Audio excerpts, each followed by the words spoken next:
Now, the birth of Jesus Christ was on this wise. When his mother Mary was espoused to Joseph, before they came together, she was found with child of the Holy Ghost. And Joseph, her husband, being a just man and not willing to make her a public example, was mindful to put her away privily.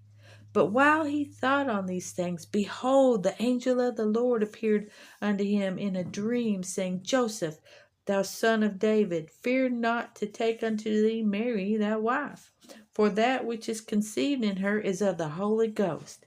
And she shall bring forth a son, and they shall call his name Jesus, for he shall save his people from their sins.